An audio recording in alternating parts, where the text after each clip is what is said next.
জেতার পালা। নন্দীগ্রাম থেকে শুরু করে প্রত্যেকটা সিটে তৃণমূল কংগ্রেস জয়ী হবে ও জয়লাভ করবে। নন্দীগ্রামে মাননীয়া দাঁড়ান, পদ্ম ফুলটা নিয়ে আমাকে পার্টি দিক বা অন্য কাউকে দিক, যাকেই দেবেন আপনারা লিখে রাখুন, 5,00,000 ভোটে যদি মাননীয়াকে হারাতে না পারি আমি রাজনীতি ছেড়ে দেব।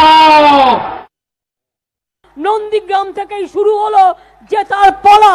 নন্দীগ্রাম থেকে শুরু করে প্রত্যেকটা সিটে তৃণমূল কংগ্রেস জয়ী হবে ও জয়লাভ করবে। নন্দীগ্রামে মাননীয়া দাঁড়ান, পদ্ম ফুলটা নিয়ে আমাকে পার্টি দিক বা অন্য কাউকে দিক, যাকেই দেবেন আপনারা লিখে রাখুন, 5,00,000 ভোটে যদি মাননীয়াকে হারাতে না পারি আমি রাজনীতি ছেড়ে দেব। নমস্কার, ভোটে গরম বাংলা, আমি পিও আপনার সঙ্গে। আর যা শুনলেন শুরুতেই তা সত্যি কুরুক্ষেত্র ছাড়া কি হতে পারে। বাংলা এখন কুরুক্ষেত্রের যেন অন্য নাম, অন্য রূপ। লড়াই জমে গিয়েছে। কেউ বলছেন যে তিনি নন্দীগ্রাম থেকে লড়বেন, কেউ বলছেন হারানোই আমার কাছে চ্যালেঞ্জ। আর এই নিয়ে আলোচনা, কিন্তু সবার আগে প্রশ্ন, মমতা নন্দীগ্রাম বাঁচলেন কেন? আমরা যাবো সেই প্রশ্ন। আমার সঙ্গে অতিথি যারা রয়েছেন, আগে পরিচয়টা সারিয়ে, এই মুহূর্তে আমার সঙ্গে রয়েছেন তৃণমূল কংগ্রেস নেতা পার্থ ভৌমিক, আমার সঙ্গে রয়েছেন প্রণয় রায় বিজেপি নেতা, রয়েছেন উদয়ন বন্দ্যোপাধ্যায় বিশ্লেষক অধ্যাপক, এবং রয়েছেন শুদ্ধ সত্য চট্টোপাধ্যায় কংগ্রেস নেতা। আমি প্রত্যেকের সঙ্গে কথা বলবো, কিন্তু তার আগে যে কথা আপনাদের বলছিলাম, যে মমতা বন্দ্যোপাধ্যায় নন্দীগ্রাম বাঁচলেন কেন, কেন ঘোষণা করলেন, কোথায় ভরসা? দেখবো। মমতার ভরসা পরিবর্তনের আতুর ঘর নন্দীগ্রাম। তিনি আবার ফিরে গেলেন বেসিকে, অর্থাৎ ব্যাক টু বেসিক আমরা বলতেই পারি। আর কি ভরসা? পরিবর্তনের জমিতে প্রত্যাবর্তনের লড়াইয়ের বীজ বুনে দিলেন আজ মমতা ব্যানার্জি। নন্দীগ্রামে তৃণমূলের মর্যাদার লড়াই, অবশ্যই, কারণ শুভেন্দু এখান থেকেই দল বদলেছেন, শুভেন্দু বিধায়ক পদ ছেড়েছেন, শুভেন্দু চ্যালেঞ্জ ছুড়ছেন এই মাটি থেকে। শুভেন্দু অধিকারীর ছেড়ে যাওয়া আসন নন্দীগ্রাম, সেই নন্দীগ্রামী প্রেস্টিজ ফাইট মমতা ব্যানার্জির কাছে।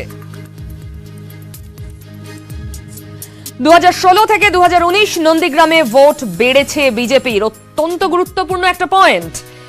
মমতাকে তাই নন্দীগ্রামে নজর দিতেই হবে। নন্দীগ্রামে জিততে মমতার ভরসা মমতাই। তিনি নিজেই 294টা আসনে লড়ছেন, বারবার বিভিন্ন নির্বাচনে বলেছেন। আজও তার ব্যতিক্রম হলো না। চ্যালেঞ্জের মুখে তৃণমূলের মুখ সেই মমতা।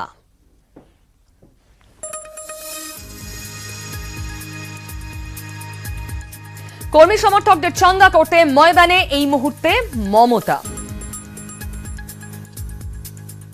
মমতার ভরসার জায়গাগুলো আপনাদের সামনে আমরা আনলাম। ঠিক কোন কোন জায়গায় মমতা বন্দ্যোপাধ্যায় মনে করছেন যে তার পজিটিভ হতে পারে নন্দীগ্রামকে যদি তিনি ব্যবহার করেন সেই পুরনো আবেগকে এবং অবশ্যই নন্দীগ্রামের মাটিকে।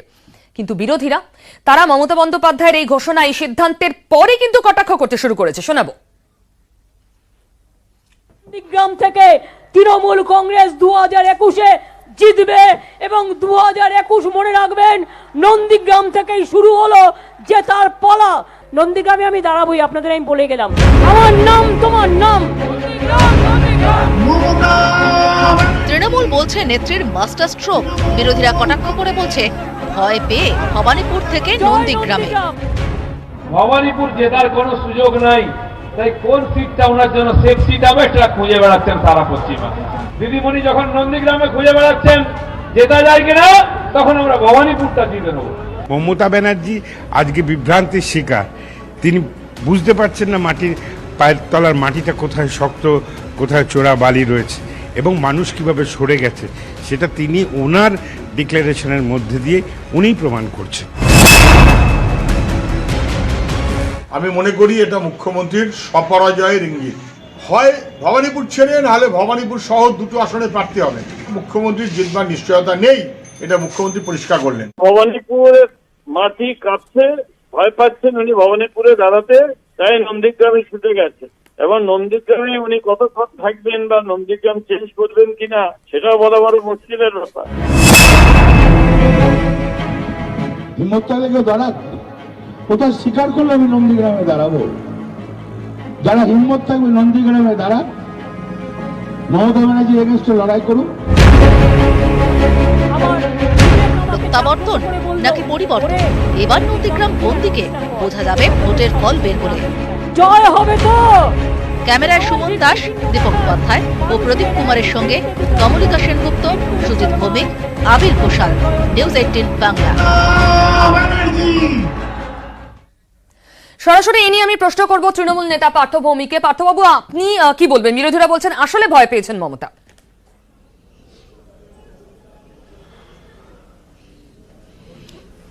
বিরোধীরা নিজেরাও জানেন যে মমতা ব্যানার্জি নন্দীগ্রামে দাঁড়াবেন এই ঘোষণা করে তাদের কি বিপদে ফেলেছে। আসলে এটা তৃণমূল কংগ্রেসের 2016 সালের ট্র্যাডিশন। 2016 সালে বিধানসভা নির্বাচনের প্রাক্কালে মমতা ব্যানার্জি নন্দীগ্রাম থেকেই প্রথম প্রার্থীর নাম ঘোষণা করেছিলেন। আর এবার 2021 সালের নির্বাচনের আগেও মমতা বন্দ্যোপাধ্যায় রাজ্য সভাপতি সুব্রত বক্সির কাছে আবেদন করেন যে তার নামটাই নন্দীগ্রামের প্রার্থী হিসাবে বিবেচিত হোক। এবং মমতা বন্দ্যোপাধ্যায় নন্দীগ্রামের মানুষের কাছে, বাংলার মানুষের কাছে, আন্দোলনের মানুষের কাছে, আন্দোলনমুখী মানুষের কাছে, বাংলার যে বরাবরের যে অন্যায়ের বিরুদ্ধে আন্দোলন, সেই যে মুখ মমতা ব্যানার্জি, সেটার কাছে নন্দীগ্রাম একটা আদর্শ জায়গা। এবং মমতা বন্দ্যোপাধ্যায় সেই আন্দোলনের মাটি নন্দীগ্রামকেই বেছে নিয়েছেন 2024 সালের লোকসভা নির্বাচনে এই অত্যাচারী শাসককে, হিটলারি মুখকে ভারতবর্ষের মুখ থেকে সরিয়ে দেওয়ার জন্য। আন্দোলনটা শুরু হচ্ছে নন্দীগ্রামের বিধানসভা জয়, বাংলা বিধানসভা জয়ের পরে দিল্লি দখল 2024। এটাই আমাদের প্রথম এবং প্রধান লক্ষ্য, যার প্রথম পদক্ষেপ নন্দীগ্রামে মমতা ব্যানার্জি দাঁড়াবেন এই ঘোষণাটা করা। প্রণয়দা, আমি ধন্যবাদ জানাবো পার্থবাবুকে। তিনি অন্তত স্বীকার করে নিলেন যে 2021-এর মে মাসের পরে এই রাজ্যের মুখ্যমন্ত্রী বিরোধী নেত্রী হচ্ছেন। বিরোধী নেত্রী থেকে তিনি 2024-এর জন্য লড়াই করবেন, অর্থাৎ 2021-এ উনি হারছেন, এটা স্বীকার করে নিলেন। দ্বিতীয় কথা হচ্ছে ভবানীপুর কেন্দ্র। দেখুন, ভবানীপুর কেন্দ্র 2019-এর বাংলা জয় বলেছি, লোকসভায় বাংলা মানেটা প্রণয়দা বাংলা জয়ের পরে বলেছি। আচ্ছা, ঠিক আছে, বুঝে গেছে, জনগণ বুঝে গেছে। বিধানসভাতে 3168 ভোটে মাত্র লিড ছিল। তারপরে আপনারা জানেন যে ভবানীপুর কেন্দ্রে একটা ব্যাপক সংখ্যক শিখ সম্প্রদায়ের মানুষের বাস আছে, এবং যেভাবে একজন প্রাক্তন সৈনিক শিখকে রাস্তার মধ্যে নেমে পাগড়ি খুলে দিয়ে জেলে পাঠানো হয়েছে, মমতা ব্যানার্জি খুব ভালো করে জানুন যে ভবানীপুরের মানুষ আর তাকে ভোট দেবেন না। আর উনি তো বলছেন 294টা সিটে তিনিই প্রার্থী, তাহলে এখন বড় বোন মেজ বোন করতে হচ্ছে কেন? বাকি বোনটা কোথায় যাবে? না কিন্তু প্রণয়দা, সত্যি মমতা ব্যানার্জি নন্দীগ্রামে দাঁড়িয়ে নন্দীগ্রামেই দাঁড়াবেন, প্রার্থী হবেন ঘোষণা করাটা বিজেপির রক্তচাপ বাড়িয়ে দিচ্ছে না? একদম না।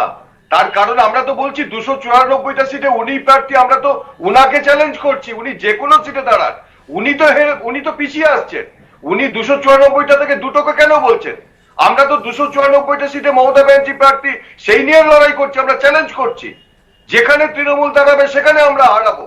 উনি পিছিয়ে আসছেন, উনি 294 থেকে 292টার দায় নিয়ে সরিয়ে নিচ্ছেন, দুটোকে সিলেক্ট করে নিচ্ছেন যে দুটো সিটে তিনি প্রার্থী, বাকি 292। না না, উনি কিন্তু আজ নন্দীগ্রাম থেকে বলেছেন 294 আমি প্রার্থী, কিন্তু আমি ফিজিক্যালি দাঁড়াবো নন্দীগ্রামে। হ্যাঁ, সেটাই তো বললাম। উনি তো 2016-তে এটা বলেননি। 2016-তে বলছে 294টা সিট আমি প্রার্থী। উনি যদি উনার মুখটাই যদি সব হয়, উনি সশরীরে ভবানীপুর থেকে যাওয়ার কি দরকার আছে? উনি প্রার্থী, উনি জিতবেন ওখানে। তাহলে দুটো সিটে দরকার আর বড় বোন মেজ বোন বলার দরকার কি আছে? বড় বোন মেজ বোন তখনই বলতে হয় যখন তিনি শিওর সিট না জানেন যে তিনি ভবানীপুর থেকে পার্থবাবু রিয়াকশন নেব, কিন্তু তার আগে শুদ্ধ সত্যদা। আমার কতগুলো পয়েন্ট আছে বলে দিচ্ছি। দেখুন, উনি 2, 3, 4, 5টা ওটা ওনার গণতান্ত্রিক অধিকার, কোথা থেকে দাঁড়াবেন। কিন্তু উনি চারদিকে বলে বেড়াচ্ছেন, ওনার দল বলছে দিদিকে বলো, আর দিদি বলছে আমাকে ভরসা করো না, কারণ আমি বড় বোন সবচেয়ে বড় দিদি হয়, আমি নিজে মেজ বোনের উপর ভরসায় আছি। এটা উনি কেন করছেন? এটা দুর্বলতা, আমাদের নেতারা বলে দিয়েছেন। দ্বিতীয় কথা, নন্দীগ্রাম আজকে 10 বছর পরে মনে পড়লো, নন্দীগ্রামে যারা জড়িত ছিল তাদের কি বিচার হয়েছে? বরঞ্চ আমি যদি ভুল না করি, পুলিশ অফিসার সত্যজিৎ ব্যানার্জি তৃণমূলে জয়েন করেছেন। নন্দীগ্রামের শিল্প হাব কি অন্যত্র হয়েছে? হয়নি। 10 বছর যখন কোনো মুখ্যমন্ত্রী আবার নির্বাচনে যান, আমি শিলা দীক্ষিতের কথা বলছি, 10 বছরে উনি এতটাই কাজের একটা স্টেটমেন্ট তৈরি করেছিলেন যে বিজেপি দিল্লিতে দাঁড়াতে পারেননি। কিন্তু আজকে ওনাকে আবার পরিবর্তনের বিরোধী নেত্রীর উন্মাদনা কেন ফিরিয়ে আনতে হচ্ছে? নন্দীগ্রাম একটা শুধু আন্দোলন ওই জমির জন্য নয়, একটা প্রতিশ্রুতি ছিল। সেদিন যে প্রতিশ্রুতি দিয়েছিলেন ভয়মুক্ত জীবনের, নিরপেক্ষ প্রশাসনের, সেইগুলো কি মমতা ব্যানার্জি ডেলিভার করতে পেরেছেন? অন্যত্র আরেকটা কথা বলি, এইটা হলো আরেক ধরনের কায়দা যে শুভেন্দু অধিকারী ছাড়া বিজেপির কোনো পরিচিত মুখ নেই যিনি রাজনীতিতে ছিলেন। সেই রকম একজন মুখকে তোল্লা দেওয়ার জন্য উনি শুভেন্দুর মেদিনীপুরে গিয়ে নন্দীগ্রামে গিয়ে চ্যালেঞ্জ করলেন। এটা অন্যত্র হতে পারত। এটা বিজেপি এবং শুভেন্দু অধিকারীকে তোল্লা দিয়ে একটা বাইনারি দুপক্ষের একটা লড়াই করার চেষ্টা করলেন, যখন সৌগত রায় থেকে শুভেন্দু অধিকারী দুজনেই বাম কংগ্রেসের ভোট ভিক্ষা করছে প্রকাশ্যভাবে। এর থেকে আমার কিছু বলার নেই। বাম কংগ্রেসের দর কিন্তু বিগত অন্তত কয়েকটা নির্বাচনের থেকে একটু বেড়েছে বাকি দলগুলোর কাছে। হ্যাঁ, আমি আসবো, আমি উদয়নদার রিয়াকশন। উদয়নদা, এটা মাস্টার স্ট্রোক অনেকে বলছেন। মমতা বন্দ্যোপাধ্যায় যা ঘোষণা করলেন এর থেকে বড় কিছু হতে পারে না, বিজেপিকে খুব চাপে ফেললেন। আপনি কিভাবে দেখছেন? না, দেখুন, আগে আমরা এই বিধানসভা নির্বাচন হলে বা লোকসভা নির্বাচন হলে সারা রাজ্যের মানুষ পশ্চিমবঙ্গে কতগুলো কেন্দ্র আছে, কতগুলো গ্রাম আছে, কতগুলো মহল্লা আছে জানতে পারি। দেশে কতগুলো শহর আছে, কোথায় কি আছে সব নামটাম জানতে পারি। তো আপনারা যেরকম কুরুক্ষেত্র দিয়ে শুরু করছেন, এবং আজকে এইবারের নির্বাচনটা খুব গুরুত্বপূর্ণ, কারণ এইরকম ব্যক্তি কেন্দ্রিক এবং ব্যক্তি ক্যান্ডিডেট কেন্দ্রিক এরকম নির্বাচন পশ্চিমবঙ্গে কবে হয়েছে আমার মনে পড়ে না। আমারও তো একটু বয়স হলো, আমি অনেকগুলো নির্বাচন নিজের চোখে দেখেছি খুব কাছ থেকে। তো এইটা একটা ব্যক্তি কেন্দ্রিক নির্বাচন যেটা 2021 সালের বিধানসভা নির্বাচনে হতে চলেছে। মানে আপনি তৃণমূল বিজেপি দুপক্ষই ব্যক্তি কেন্দ্রিক নির্বাচনে যাচ্ছে বলছেন? না, ব্যক্তি কেন্দ্রিক কেন আমি সেটা বলার চেষ্টা করছি। সেটা হচ্ছে ব্যক্তি কেন্দ্রিক কেন, কারণ বিজেপি কোনো মুখ সামনে আনছেন না যাকে মমতা বন্দ্যোপাধ্যায়ের বিরুদ্ধে মুখ্যমন্ত্রী প্রার্থী হিসেবে ঘোষণা করতে পারেন, সেরকম কাউকে আনেননি। কাজে বিজেপিকে সেই অর্থে ব্যক্তি কেন্দ্রিক বলা যাচ্ছে না। বাম কংগ্রেসও সেরকম কাউকে আনছে না। মমতা বন্দ্যোপাধ্যায় মুখ্যমন্ত্রী আছেন, তিনি মুখ্যমন্ত্রী হিসেবেই লড়াই করছেন, আবার ফিরে আসার জন্য লড়াই করছেন। কিন্তু বিজেপির একটা মুখ তৈরি করছে, যেটা আপনাদের কংগ্রেসের প্রতিনিধি বললেন একদম শেষে, যে কথাটা বললেন সেটার সাথে আমি টু সাম এক্সটেন্ট এগ্রি করছি, যে যেটা করছেন সেটা হচ্ছে লড়াইটা not between Trinamool Congress and BJP, but between Mamata Banerjee and Suvendu Adhikari. এই লড়াইটা হচ্ছে। এবং শুভেন্দু অধিকারী আজকে যে আপনারা যেগুলো শোনালেন তাতে মনে হচ্ছে বিজেপির কত রক্তচাপ বেড়েছে আমি জানি না, কিন্তু শুভেন্দু অধিকারী যেভাবে কথা বলছেন এইভাবে কিন্তু কথাগুলো বলাটা ঠিক না। উনি যদি হেরে যান, মমতা বন্দ্যোপাধ্যায়কে যদি 50,000 ভোটে না হারাতে পারেন, উনি রাজনীতি ছেড়ে দেবেন। কেন ছেড়ে দেবেন রাজনীতি? যদি মমতা বন্দ্যোপাধ্যায় ওখানে জেতেনও, ওনার রাজনীতি করার অনেক বয়স আছে, স্কোপ আছে, উনি রাজনীতি করবেন, রাজনীতি ছেড়ে দেবেন। এইরকম স্টেটমেন্ট একজন রেসপন্সিবল লিডার যখন করেন, তখন বুঝতে হবে রক্তচাপ কার বাড়ছে। অর্থাৎ শুভেন্দু অধিকারী বুঝতে পারছেন যে 50,000 ভোটে যদি না হারাতে পারি তাহলে আমার একটা বড় ক্ষতি হয়ে গেল। এবং এই যে গ্রামের ভোট, পূর্ব মেদিনীপুর বলা হচ্ছে, শুভেন্দু অধিকারী তো এই চ্যালেঞ্জটা প্রথম থেকে করছেন। উনি তো প্রথমেই বলছেন যে পূর্ব মেদিনীপুর সেটা রেপ্রেজেন্টেশন নেই, সব রেপ্রেজেন্টেশন দক্ষিণ কলকাতা থেকে মন্ত্রিসভায়। তো দক্ষিণ কলকাতায় তো এবারে তার গ্রামে গিয়ে, তার জেলায় গিয়ে তাকে চ্যালেঞ্জ করছে। কাজে সেই চ্যালেঞ্জটা এবার তাকে নিতে হবে। এবং এই ধরনের কথা, মানে লার্জ রেটরিক, এর আগে আমরা শুনিনি কিন্তু নির্বাচনে। নরেন্দ্র মোদীও 2014 সালে আসার সময় না, সেটা বলেছিলেন, যেমন অর্জুন সিং এর বেলায়, দীনেশ ত্রিবেদীর বেলায় বলেছিলেন অভিষেক বন্দ্যোপাধ্যায়। একটা জায়গাতে মনে থাকবেন, সবারই মনে থাকবে যে আমাদের ছোটবেলায় নেতাজি ইন্ডোরে কুস্তি হতো, এবং পরবর্তীকালে ইস্টবেঙ্গল মোহনবাগানের ম্যাচের যখন ইন্টারেস্ট কমে গেল, তখন টুটু বসু এবং ইস্টবেঙ্গলের কর্মকর্তারা গরম গরম স্টেটমেন্ট দিয়ে দর্শকদের উত্তেজিত করতেন।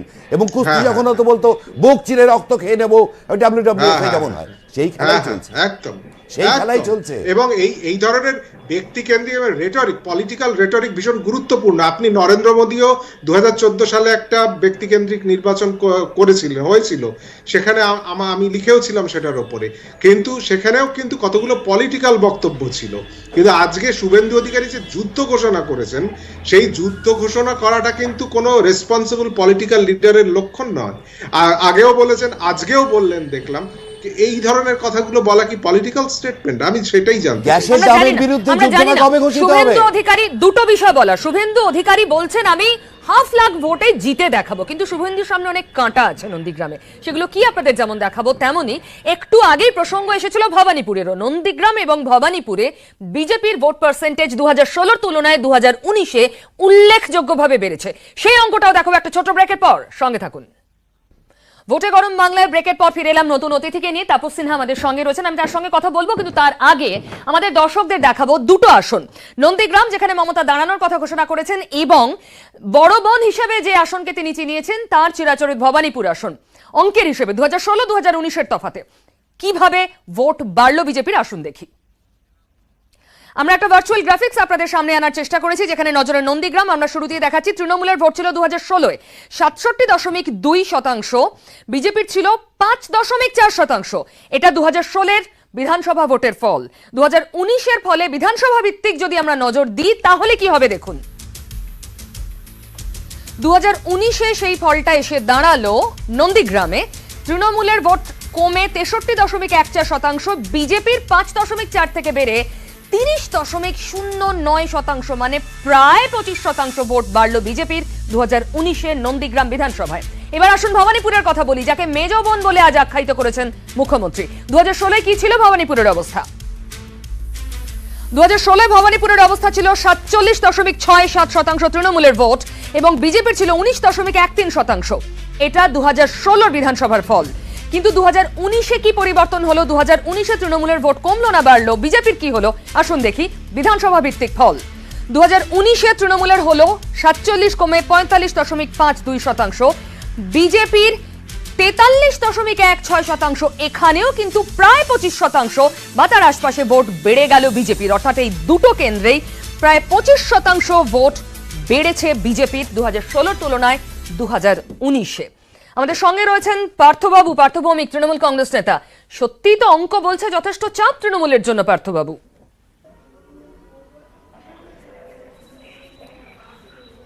কোন বিধানসভার জন্য? এক নন্দীগ্রাম, দুই ভবানীপুর। জন্য চাপ। হ্যাঁ, আপনি যদি একটু ইতিহাস দেখেন তাহলে দেখবেন 2014 সালের লোকসভা নির্বাচনে ভবানীপুরে আমরা 5000 ভোটে হেরে গেছিলাম। তারপরে 2016 সালে মমতা বন্দ্যোপাধ্যায় প্রার্থী হবার পর তার রেজাল্ট আমরা প্রায় 27,000-28,000 ভোটে জিতেছিলাম। হ্যাঁ, সেই সময়ে 2014 যদি বিজেপির ভোটিং পার্সেন্টেজটা দেখতেন তাহলে দেখতে পারতেন যে সেখান থেকে নেমে 2019-এ ওটা 19% হয়ে গেছিল। আবার 2021-এর বিধানসভা নির্বাচনে দেখবেন ওদের ভোটের পার্সেন্টেজ আবার ওই 19-19-এ গিয়ে আটকেছে। ঠিক আছে, মমতা ব্যানার্জি ক্যান্ডিডেট হওয়া না হওয়ার মধ্যে আকাশ পাতাল ডিফারেন্স আছে। এক, দ্বিতীয় নম্বর হচ্ছে নন্দীগ্রামে 2019-এ আমরা 63% ভোট পেয়েছি। মমতা ব্যানার্জি দাঁড়ালে ওটা 70%-এ গিয়ে দাঁড়াবে। এবং আমি নিশ্চিতভাবে বিশ্বাস করি যারা বলছেন আজকে রক্তচাপ বেড়ে গেছে 50,000-এ হারিয়ে দেব, আমি জানি যে পলাশীর প্রান্তর মির্জাফরকে শিক্ষা দেওয়ার সুযোগ পায়নি। আমি নিশ্চিতভাবে বিশ্বাস করি ভারতীয় জনতা পার্টি প্রণয় দ্বারা যদি কৃপা করে মেদিনীপুরের মির্জাফরকে নন্দীগ্রামে দাঁড় করিয়ে দেন তাহলে নন্দীগ্রামের মাটি মির্জাফরকে উপযুক্ত শিক্ষা ব্যালট বক্সের মাধ্যমে দিয়ে দেবে, এটা আমি নিশ্চিতভাবে বিশ্বাস করি। আমি প্রণয়দাদের কাছে অনুরোধ করব দয়া করে নন্দীগ্রামের মানুষকে একটা মির্জাফরকে শিক্ষা দেওয়ার সুযোগ করে দিন। দেখুন, আমাদের তো প্রাইভেট লিমিটেড কোম্পানি নয়, সেই জন্য সেই কোম্পানির মালিক মঞ্চে ঘোষণা করে দিবে যে আমি প্রার্থী, সেটা আমাদের দলে হয় না। আমাদের দলে নির্বাচন কমিটি আছে, তারা সিদ্ধান্ত নেবে। কিন্তু যেই প্রার্থী হোক সেখানে ভারতীয় জনতা পার্টি জিতবে। একটু আগে উদয়নবাবু যে কথা বলছেন, শুভেন্দু বাবু কি করে বললেন, দেখুন যিনি ভালো ছাত্র সারা বছর পড়াশোনা করে পরীক্ষার আগে সে বলে দিতে পারে অঙ্কে আমি এত পাবো, তার প্রিপারেশনটা সেভাবে থাকে। শুভেন্দু অধিকারী সেই নন্দীগ্রাম আন্দোলন থেকে শুরু করে আজ অব্দি নন্দীগ্রাম মানুষের পাশে আছে। আর পরিযায়ী নেত্রী মমতা ব্যানার্জি 5 বছর পরে আজকে নন্দীগ্রামে গেলেন। তো আজকে শুভেন্দু অধিকারী যদি বলেন যে নন্দীগ্রামে 50,000 ভোটে হারাবো, এটাই তো বলা স্বাভাবিক। তার কারণ মানুষের সুখে দুঃখে শীত গ্রীষ্ম বর্ষা শুভেন্দু অধিকারী নন্দীগ্রাম মানুষের পাশে আছে। আর পরিযায়ী নেত্রী হিসেবে যেমন আন্দোলনের সময় গেছিলেন, আন্দোলন করেছিলেন নন্দীগ্রামের মানুষ, আন্দোলন করেছিলেন শুভেন্দু অধিকারীর মতো নেতাদের নেতৃত্বে, আর কলকাতা থেকে রিপোর্টার নিয়ে গিয়ে ফুটেজ নিয়েছিলেন মমতা ব্যানার্জি। আজকে যখন শুভেন্দু অধিকারীরা সরে গেছেন, কাজ যখন সরিয়ে দিয়েছেন, তাকে নন্দীগ্রাম 5 বছর পরে যেতে হলো। সেই জন্য নির্বাচন যে দুটো আপনারা তথ্য দেখালেন, দুটো ক্ষেত্রেই তৃণমূলের ভোট কমেছে, বিজেপির ভোট বেড়েছে, উল্লেখযোগ্যভাবে বেড়েছে। এবং এবারের যে ভোট আসছে তাতে দেখবেন ওই 25% যেটা বেড়েছে ওর সাথে আরো 10% ভোট বাড়বে। এবারের নির্বাচনে সমগ্র পশ্চিমবঙ্গে 294টা সিটেই 50% বেশি ভোট নিয়ে বিজেপি ক্ষমতায় আসছে, 200+ সিট নিয়ে আসছে। আর সেই জন্য মমতা ব্যানার্জি ওই 292টা সিটের দায়িত্ব নিচ্ছেন না, 294টা 2016-তে বলেছিলেন, এবার কিন্তু 292টা সিটে কি হবে বলছেন না। উনি দুটো সিটকে সিলেক্ট করলেন, বড় বোন আর মেজ বোন বলে। অর্থাৎ বাকি সিটগুলো তোমরা বুঝে নাও, আমার ছবির ভরসায় আর থেকো না। 2016 সালে যেটা বলেছিলেন, সবাই যেটা বলতেন যে মমতা ব্যানার্জির ছবি দেখিয়ে তারা জিতেন, 292টা সিটে যারা ক্যান্ডিডেট হবেন তারা আর আশা করবেন না যে মমতা ব্যানার্জির ছবি নিয়ে আপনারা জিতবেন, হয়তো কেউ আশাও করেন না। সেই জন্য নির্বাচিত এমএলএরা তারা দল ছাড়ছেন, তারা বলছেন উন্নয়ন হয়নি। হ্যাঁ হ্যাঁ হ্যাঁ, প্রণয়দা শিক্ষিত মানুষ, প্রণয়দা জানেন অফিসিয়ালি 1-2 জায়গা 3টে জায়গাতে দাঁড়ানো যায়, 294টা জায়গায় দাঁড়ানো যায় না। কিন্তু 294টা কেন্দ্রেই মমতা ব্যানার্জি প্রার্থী। প্রণয়দাকে ধন্যবাদ, 294টার মধ্যে 94টা সিটে হারবেন এখনই উনি ধরে নিয়েছেন, 200টা সিটে লড়াই করছেন। আর আমরা 294টা সিটেই লড়াই করছি। আমরা বিশ্বাস করি 294টার মধ্যে বেশিরভাগ বিধানসভার মানুষ যদি মনে করেন স্বাস্থ্যসাথী কার্ড তাদের জীবনের জন্য দরকার, মমতা ব্যানার্জিকে ভোট দেবেন। যদি মনে করেন বিনা পয়সায় রেশনটা দরকার, মমতা ব্যানার্জিকে ভোট দেবেন। যদি মনে করেন কন্যাশ্রী দরকার, মমতা ব্যানার্জিকে ভোট দেবেন। যদি মনে করেন রূপশ্রী দরকার, মমতা ব্যানার্জিকে ভোট দেবেন। যদি মনে করেন সমবেতী দরকার, মমতা ব্যানার্জিকে ভোট দেবেন। যদি মনে করেন সবুজ সাথী সাইকেল দরকার, মমতা ব্যানার্জিকে ভোট দেবেন। যদি মনে করেন বাংলার গরিব মানুষের জন্য আমার একটা প্রশ্ন, এটা তো বটে, এটা তো গোটা রাজ্যের ক্ষেত্রে প্রযোজ্য, কিন্তু নন্দীগ্রামে দাঁড়িয়ে কি বার্তা এর জন্য আলাদা দেওয়া যায়? শুভেন্দুকে যদি আপনারা বিভিন্ন সময় বলছেন ওটা কিছু নয়, কালো টাকা সাদা কোটা আজকেও বলেছেন Mamata Banerjee, BJP washing powder, Suvendu ওখানে চলে গেছেন টাকা রক্ষা করতে, তাহলে তার নিজেকে নন্দীগ্রামে কেন দাঁড়াতে হচ্ছে? যদি এতটাই গুরুত্বহীন তাহলে কেন নন্দীগ্রামে তাকে দাঁড়াতে হচ্ছে? নন্দীগ্রাম হচ্ছে আন্দোলনের পীঠস্থান, আপনাকে বুঝতে হবে। আমরা এত কিছুর পরেও আজকে পলাশীর নাম উচ্চারণ করি কেন? কারণ পলাশীর প্রান্তর আমাদের মধ্যে এখন আন্দোলন করবে না উন্নয়ন করবে? বুঝলাম না। মুখ্যমন্ত্রীর কাজ আন্দোলন করা না উন্নয়ন করা? না না না, উন্নয়ন আমাকে বুঝতে, আপনাকে তো রাইটাসে উন্নয়ন হচ্ছে না, নবান্নে নিয়ে গেছেন, এখন কি নবান্নে উন্নয়ন হবে না? বুঝাতে পারিনি। না না না, হ্যাঁ পার্থবাবু বলুন, প্রশ্ন হয়ে গেছে পার্থবাবু। কথাটা বুঝতে অসুবিধা হলে আমার কিছু করার নেই। আমি বলেছি নন্দীগ্রাম হচ্ছে আন্দোলনের পীঠস্থান, আমার কথাটা বুঝতে হবে। নন্দীগ্রাম হচ্ছে আন্দোলনের পীঠস্থান, আমি এই কথাটা বলেছি। উন্নয়ন না আন্দোলন আমি বলিনি নন্দীগ্রামে আন্দোলন করতে হবে।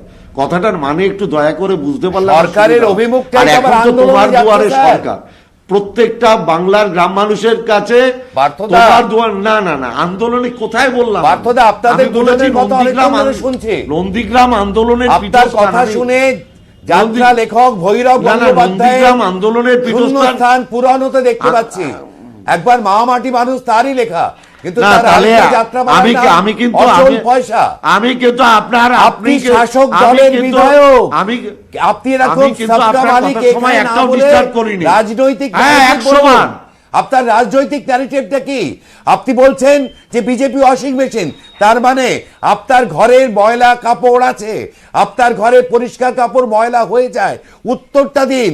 রাজ্যের মানুষ জানতে চাইছে, দুজন ক্যাবিনেট মিনিস্টার রাজীব বন্দ্যোপাধ্যায়, শুভেন্দু অধিকারী সরকারি পয়সায় মাইনে পেয়ে গাড়ি চেপে কেন ক্যাবিনেট মিটিংয়ে কাজ করেনি? শুভেন্দু অধিকারী পরিবহন মন্ত্রী হিসেবে রাজ্যের মানুষের পরিবহনের ব্যবস্থা কেন করেনি? মমতা ব্যানার্জি তাদেরকে পাল্টে অন্য কাউকে মন্ত্রী কেন করেননি? ওরা তো আমাদের ট্যাক্স ট্যাক্স পেয়ারদের পয়সা, কারণ পৈতৃক টাকা তো নয়। সেই জবাব দিয়ে তাকে করুন। 10 বছর পরে আন্দোলনের গান চলে না, বিরোধী ভূমিকা দেখে না এখানে আমি পার্থবাবু একটু সংযোজন করছি আপনাকে, আপনি এই প্রশ্নের উত্তর দেবেন যে এখানে এটা বিজেপি বারবার হাইলাইট করছে নন্দীগ্রাম। দিলীপ ঘোষ নন্দীগ্রামে গিয়ে বলছেন এখান থেকে আবার পরিবর্তন হবে, মানে পরিবর্তনের পরিবর্তন। বিজেপির দেখানো পথেই মমতা বন্দ্যোপাধ্যায় হাঁটলেন, তাকেও গিয়ে সেই নন্দীগ্রামের সেই আবেগকে কাজে লাগাতে হলো। আরে নন্দীগ্রামের গণ আন্দোলনের প্রথম এবং প্রধান মুখ ছিলেন মমতা ব্যানার্জি। সে তো 2007-এর মমতা ঘটনা, ব্যানার্জি আজকের দিনে সিঙ্গুর কেন আবার আন্দোলনের সময় নন্দীগ্রাম? বেচারাম মান্নাকে তার আমি একটা কথা বারবার, আচ্ছা আজকে আমরা জালিওয়ালানা বাগের কথা উচ্চারণ করি কেন, আলোচনা করি কেন? আজকে কি আবার জালিওয়ালানা বাগ হচ্ছে? একটা আন্দোলনের পীঠস্থান বলে কোন জায়গা চিহ্নিত হয়ে যায়। বাংলার ইতিহাসে নন্দীগ্রাম একটা নাম, নন্দীগ্রাম একটা আন্দোলনের পীঠস্থান। না, আমার বক্তব্য ইস্যুর কি এতই অভাব যে 2007-এ ডেফিনেটলি নন্দীগ্রাম একটা বেঞ্চমার্ক, কিন্তু সেই নন্দীগ্রামকে সামনে রেখে এত বছর পরে আবার কেন ভোট চাইতে হচ্ছে? ও তাহলে মমতা ব্যানার্জি যদি নৈহাটি বলতেন তাহলে আপনারা নৈহাটির মধ্যে কি খুঁজে বেড়াতেন? মমতা ব্যানার্জি যদি বালিগঞ্জ বলতেন তাহলে আপনারা বালিগঞ্জের মধ্যে কি খুঁজে বেড়াতেন? আমি তো মানে বুঝছি না আমার বক্তব্য। তাহলে তাই তো মমতা ব্যানার্জি কোনো না কোনো জায়গায় দাঁড়াবেন। মমতা ব্যানার্জি মনে করেছেন আমি এবার শুনিয়ে দিই পার্থবাবু, মমতা ব্যানার্জি বলেছেন নন্দীগ্রাম লাকি। সমগ্র মেদিনীপুর আমি একটু শোনাবো পার্থবাবু, প্লিজ সঙ্গে থাকুন। কি বলেছেন মমতা ব্যানার্জি? নন্দীগ্রাম হচ্ছে আমার কাছে একটা লাকি জায়গা। কেন বলুন তো? 2016 ইলেকশনের আগে আমি নন্দীগ্রাম থেকেই আমি আমার ইলেকশন ঘোষণা করেছিলাম। পার্থবাবু ওই একই তো কথা বলছি আমি। 2016 সালের, এটা আগেও বললাম, আপনারা শোনেন না। আপনারা না শুনলে তো আমার কিছু করণীয় নেই। 2016 সালে বিধানসভা নির্বাচনের প্রথম প্রার্থী ঘোষণা মমতা ব্যানার্জি নন্দীগ্রাম থেকেই করেছিলেন। এবারও তাই করেছেন। এবার যেহেতু অন্য প্রার্থী, উনি নিজেকে বলেছেন মানে এত উন্নয়নের পরেও সেই নন্দীগ্রামেই ভরসা করতে হচ্ছে। প্রশ্ন আমার একটাই, আপনি উত্তর দিচ্ছেন কিন্তু প্রশ্ন একটাই, উন্নয়ন তো প্রচুর, যার ফিরিস্তি আপনি দিচ্ছেন, তারপর নন্দীগ্রাম কেন? আমি পার্থবাবু আবার আপনাকে বলতে দেব, আমি আবার বলতে দেব, কিন্তু তার আগে আমি আসবো পার্থবাবু, প্লিজ আমি আবার আসবো আপনার কাছে, আমি আসবো। কিন্তু শুভেন্দু অধিকারী তিনি বলছেন আমি 1.5 লাখ ভোটে হারাবোই, না হলে রাজনীতি ছেড়ে দেব। এতই কি সোজা, এতই মসৃণ নন্দীগ্রামের পথ তার জন্য? না, তার সামনে কিছু কাঁটা রয়েছে, আসুন দেখি।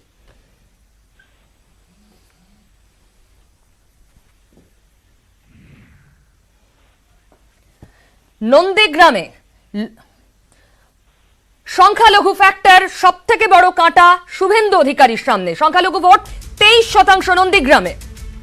2016-2019 সংখ্যালঘুদের সমর্থন তৃণমূলের দিকে গিয়েছিল। তখন শুভেন্দু তৃণমূলে ছিলেন, কিন্তু এখন তিনি বিজেপিতে। সংখ্যালঘু ফ্যাক্টর অত্যন্ত বড় কাঁটা নন্দীগ্রামে শুভেন্দুর জন্য। বিজেপির শুভেন্দুর পথে কাঁটা এই সংখ্যালঘু ভোট।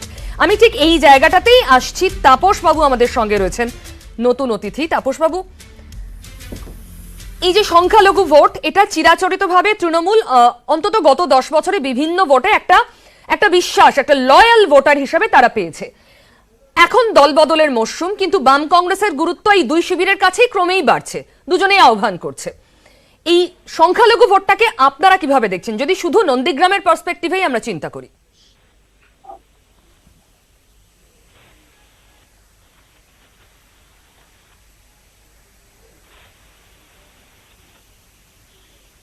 দেখো, আমি তোমাকে মাস্টার স্ট্রোক বললে না, আমি বলছি কোথায় ভয় প্রার্থী পাচ্ছেন না, কারণ সবাই ওয়েটিং লিস্টে আছে। কতজন প্রার্থী যাদেরকে ভেবে রেখেছেন প্রার্থী করবেন বলে, তারা কতজন তৃণমূলে থাকবেন সেটা নিয়ে উনি চিন্তিত আছেন। দ্বিতীয় বিষয় হচ্ছে প্রণয় বাবুদের জন্য বলা, প্রণয় বাবুরা মঞ্চটা যতটা ভরাচ্ছেন ততটা কিন্তু মাঠ হারাচ্ছেন। শুধু সংখ্যালঘু না, সংখ্যাগুরু মানুষরা বিজেপির প্রতি যে বিশ্বাস করার চেষ্টা করেছিল তৃণমূলকে হটানোর জন্য বিজেপি যে আজকে বিশ্বাসযোগ্য রাজনৈতিক দল নয়, এটা সর্বস্তরের মানুষ বুঝতে পারছে। একটা অদ্ভুত লাগছে, মুখ্যমন্ত্রীর সভা থেকে সেখানে মুখ্যমন্ত্রীকে বলতে হবে যে তিনি কি করেছেন। যদিও বড় বড় তালিকা বই এ সমস্ত বেরিয়েছে, টিভিতে বিজ্ঞাপন দেওয়া হয়েছে, কি করেছেন তার বেশিরভাগটাই একটা প্রতারণার জায়গায় চলে গেছে। একবারে নরেন্দ্র মোদী মমতা বন্দ্যোপাধ্যায়ের মধ্যে মিথ্যা বলার ক্ষেত্রে কোনো ফারাক আমরা খুঁজে পাচ্ছি না, মানুষও সেটা বুঝে নিয়েছেন। কিন্তু বিজেপিতে যেটা দেখতে পাচ্ছি, বিজেপির মঞ্চ যেভাবে ভরছে, এটা প্রণয় বাবুদের বুঝতে হবে। আমরা বিভিন্ন অমিত শাহ থেকে নাড্ডার সভাতে দেখেছি, তৃণমূলের যে সমস্ত অভিযুক্তদের বিরুদ্ধে বিজেপি এতদিন ধরে আন্দোলন করেছিল, ওদের সিদ্ধিনাথ সিনহা বলেছিলেন ভাগ মুকুল ভাগ, কলকাতার সভায় বলেছিলেন, এখন মুকুল মঞ্চ আলোকিত করে বসে থাকছে। আরো অন্যান্য তৃণমূলের নেতারা যারাই যাচ্ছেন, এটা ঠিকই যে গ্রামগঞ্জে প্রশ্ন তৈরি হচ্ছে বিজেপি কোন কোম্পানির ওয়াশিং মেশিন ব্যবহার করছেন, যে তৃণমূলের অভিযুক্তরা যখনই বিজেপিতে যাচ্ছে পতাকা ধরার সাথে সাথে অমিত শাহ ডান দিকে বসতে পারছে। এটা জেনে রাখবে গ্রামগঞ্জের মানুষ, এদের মুখোশটা খুলে ফেলেছে, এরা বুঝতে পেরেছে, তাই তারা বাম কংগ্রেসের পতাকা তোলে, বেশি বেশি করে মিছিলগুলো প্রতিদিন দীর্ঘ হচ্ছে। সিপিএম এর ভোট 25% থেকে কমে 7% হয়েছে। সিপিএম এর নেতারা তাদের আত্মসমীক্ষা করছে না। আপনাদের নেতাই তো ডাকছেন, আপনাদের নেতাই তো সিপিএম কে মানে বামেদের পাশে ডাকছেন। শুভেন্দু অধিকারী প্রকাশ্যে বলছেন আমাদের ভোট দিন। সিপিএম এর কর্মী, সিপিএম এর গ্রাসরুটের যারা দীর্ঘদিন সিপিএম কে ভোট দিয়েছে তাদেরকে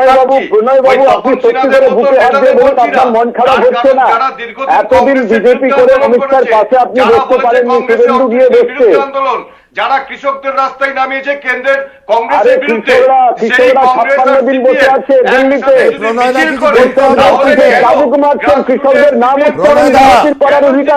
বিশ্বজিৎ কেলেঙ্কারি নায়ক আটখানা চাকরি দিলীপ ঘোষ আন্দোলনকারীদের কাছে গেছিলেন, আরেকবার যেতে পারবেন?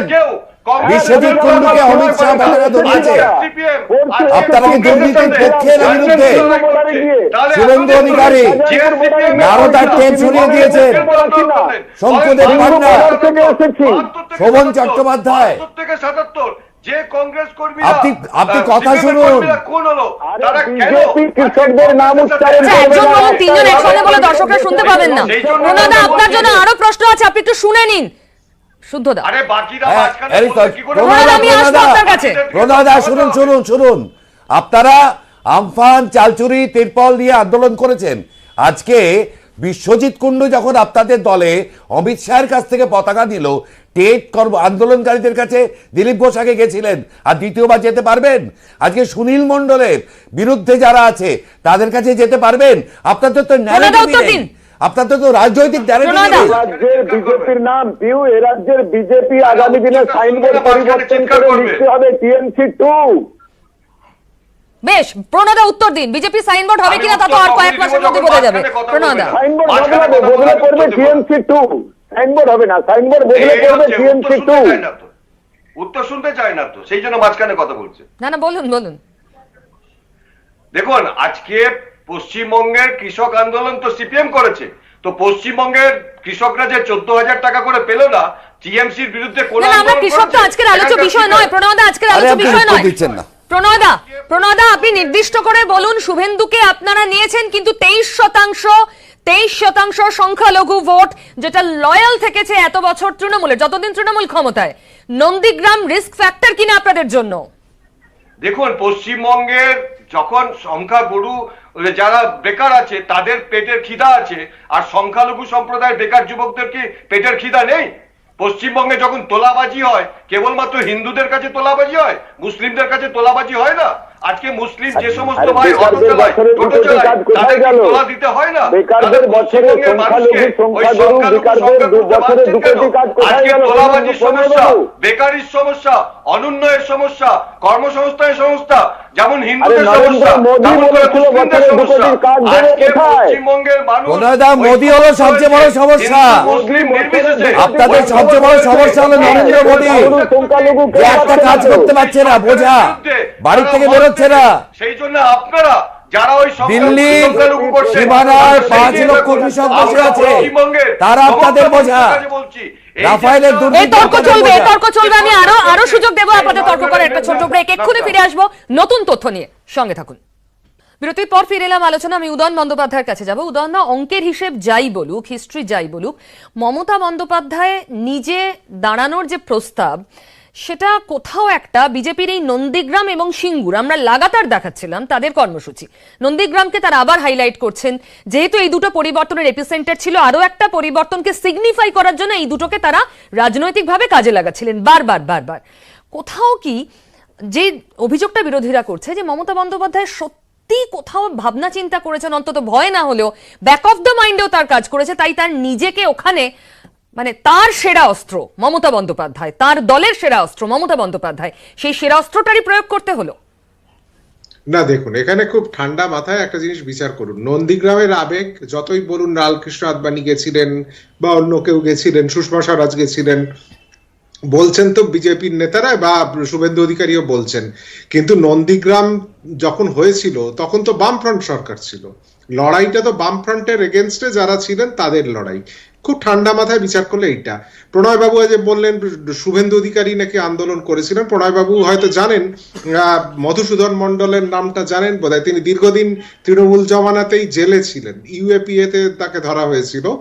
নারায়ণ, হ্যাঁ, মানিক ফকিরের নামটা জানেন বোধহয়, যারা নন্দীগ্রামের আসল আন্দোলন, মাটিতে দাঁড়িয়ে আন্দোলন, হ্যাঁ, জমি রক্ষা কমিটির যে আন্দোলন, তাই সেই আন্দোলনটা তারাই করেছিলেন, দিনের পর দিন রাতের পর রাত সেই আন্দোলন করেছিলেন এবং নন্দীগ্রাম সেইভাবেই গড়ে উঠেছিল। কিন্তু তখন তো বামফ্রন্ট সরকার ছিল। আমি বামফ্রন্ট সরকারের পক্ষে কি বিপক্ষে কিছু বলছি না, আমি নিউট্রালি বিচার করছি। তো এইখানে কার বিরুদ্ধে নন্দীগ্রামের আবেগ যদি বারবার জাগান, সেখানে শুভেন্দু অধিকারীর পালে হাওয়া লাগতে পারে, এছাড়া তো বিজেপির আর কোনো লাভ নেই। বিজেপি কাকে আক্রমণ করছেন? বিজেপি তো আক্রমণ করছেন বামফ্রন্ট সরকারকে। নন্দীগ্রামের ইতিহাস নন্দীগ্রামের মানুষের থেকে আমরা তো ভালো জানি না। নন্দীগ্রামের প্রতিদিন কি হয়েছে, প্রতি রাতে কি হয়েছে, সেটা নন্দীগ্রামে খেজুরির মানুষ জানেন, এবং তারা জানেন যে কার বিরুদ্ধে কে লড়েছে, কে কার সাথে লড়াই করেছে, কে কাকে মেরেছে, তারাই খুব ভালো করে জানেন। ফলে তারা ওই শিবিরটা কিন্তু বিভক্ত, ওটাকে নতুন করে বিজেপি আর কিছু তৈরি করতে পারবে না। কাজী মমতা বন্দ্যোপাধ্যায় আমার মনে হয় এই যে স্টেপটা নিলেন, এই যে নিজের নামটা ঘোষণা করলেন, এটা করে তিনি শুভেন্দু অধিকারীকেই কিন্তু নন্দীগ্রামের মানে ওই সময়ের ইতিহাসটাকে মনে করিয়ে দিলেন, এবং শুভেন্দু অধিকারীও চ্যালেঞ্জটা নিলেন করে নন্দীগ্রামটাই যেন মূল আজকে 2021-এর নির্বাচনের লড়াই, যেটা 2011-এ হয়ে গেছে, সেইটা নিয়ে আজকে কি লড়াই করবেন বলুন তো? আজকে যেটা আপনাদের কংগ্রেসের প্রতিনিধি বলছিলেন যে অন্য অনেক কিন্তু সারা দেশের সারা রাজ্যের লড়াইটা নন্দীগ্রামে কেন্দ্রীভূত হওয়ার অর্থ হচ্ছে আজকে প্রণয় বাবুদের সমানে শুভেন্দু অধিকারীকে জাস্টিফাই করে যেতে হবে, আর কিছু করার নেই।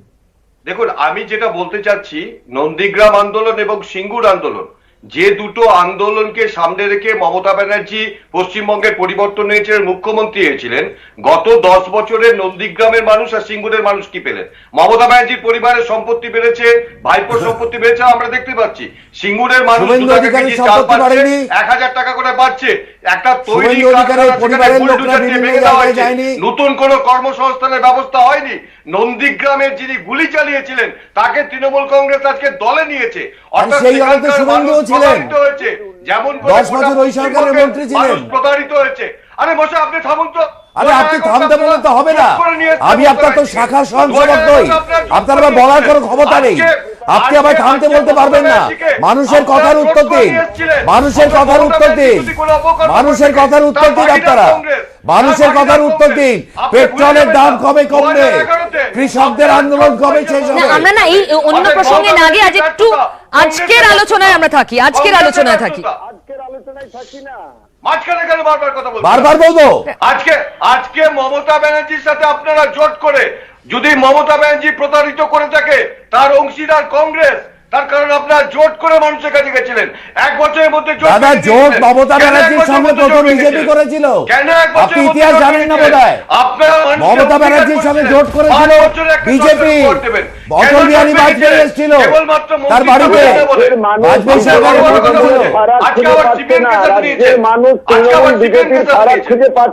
কোনো রাজনৈতিক ন্যারেটিভ নেই। রাজ্যের মানুষ তৃণমূল বিজেপির ফারাক খুঁজে পাচ্ছে না। পার্থবাবু, আমি আসবো না। পার্থবাবু, সিপিএম এর সাথে গেছেন, আপনাদের ন্যারেটিভ আছে।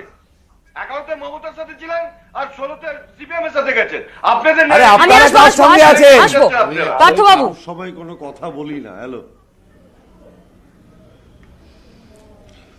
আমি একটাই অনুরোধ করব, আমি কারোর সময় ইন্টারাপ্ট করি না। যদি আমি 1 সেকেন্ডও বলার সময় পাই, দয়া করে আমাকে কেউ ইন্টারাপ্ট করবেন না। 1 নম্বর হচ্ছে, নন্দীগ্রামে সংখ্যাগুরু সংখ্যালঘু এইরকম পার্থক্যে আমরা বিশ্বাসী নই। আমরা মনে করি নন্দীগ্রামের মানুষ গণ আন্দোলনের মানুষ, অতএব সমস্ত সংখ্যক, সমস্ত ধর্ম, জাত পাত, সমস্ত বর্ণের মানুষ তারা যা সিদ্ধান্ত নেবেন দলবদ্ধভাবেই নেবেন। এবং মমতা ব্যানার্জি যেহেতু নন্দীগ্রামের আন্দোলনের একদম প্রথম সারিতে দাঁড়িয়ে আন্দোলনটা করেছিলেন নন্দীগ্রামের মানুষকে নিয়ে, অতএব স্বাভাবিকভাবে নন্দীগ্রামের মানুষ মমতা ব্যানার্জিকে আশীর্বাদ করবেন। মমতা ব্যানার্জির সাথে তাদের একটা মানসিক মেলবন্ধন আছে, এইটা আমরা বিশ্বাস করি। আমি একটু ইন্টারাপ্ট করতে বাধ্য হলাম। নন্দীগ্রাম আন্দোলনের ফসল রাজনৈতিকভাবে বরাবর আপনারা ঘরে তুলেছেন, মানে তৃণমূল কংগ্রেস। এখন সেই ফসলের 2 শরিক, তৃণমূল কংগ্রেস এবং শুভেন্দু অধিকারী। ভয়ের নয় এটা? আমি একটা কথা বলবো। না না না, আমি বলছি যে এটা আপনারা অ্যাকচুয়ালি, এখন আমি এটা তো পরিষ্কার করে আজকে দেখুন, আমি তো পরিষ্কার করে এটা বলতে পারবো না, কারণ এখন ফল প্রকাশ হয়নি। ফল প্রকাশের পরে আপনারাই বলবেন যে নন্দীগ্রামের মানুষ কাকে তাদের আন্দোলনের প্রকৃত নেত্রী হিসাবে মেনেছিলেন। ওই যে বললাম, সিঙ্গুর আন্দোলনে বেচারাম মান্না ছিল মমতা ব্যানার্জির সেনাপতি, ঠিক তেমনি নন্দীগ্রাম আন্দোলনের ক্ষেত্রে শিশিরদাকে দায়িত্ব দেওয়া হয়েছিল, শিশিরদার পুত্র হিসেবে শুভেন্দু যেত, ঠিক আছে?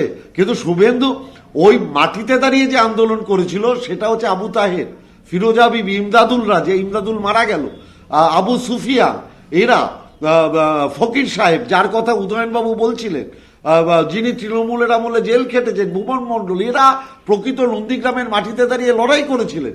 এরা, এদের সাথে কাঁধে কাঁধ মিলিয়ে মমতা ব্যানার্জি লড়াই করেছিলেন। মমতা ব্যানার্জির কাঁথি থেকে শুভেন্দু এদের সাথে লিয়াজও মেনটেন করতো।